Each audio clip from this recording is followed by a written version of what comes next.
നമ്മൾ കാത്തിരിക്കുന്ന സുനിത വില്യംസിന്റെ മുഖം കാണാൻ വേണ്ടിയാണ്.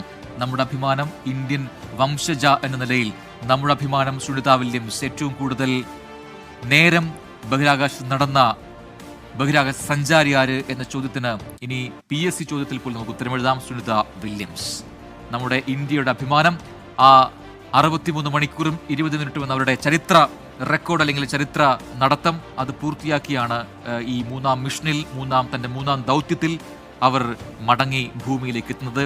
ആദ്യ മടക്കം ആദ്യമായി കാലെടുത്ത് പുറത്തേക്ക് വെക്കുന്ന ആ നിമിഷം അത് 9 മാസത്തെ കാലത്തിന് ശേഷമാണെന്ന് പറയുമ്പോൾ അത് ഒരു നീണ്ട കാലഘട്ടമാണ്. പെഗ്ഗി വിറ്റ്സൺ എന്ന് പറയുന്ന മുൻ ഒരു അമേരിക്കയുടെ നാസയുടെ ആസ്ട്രോനറ്റ് ഉണ്ട്.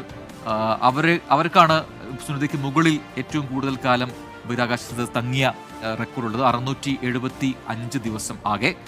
സുനിത 3 ദൗത്യങ്ങളിലായി 608 ദിവസം ബഹിരാകാശത്ത് കഴിഞ്ഞിട്ടുണ്ട് എന്നാണ് ആ റെക്കോർഡ്. അങ്ങനെ 2ാം സ്ഥാനമുണ്ട്.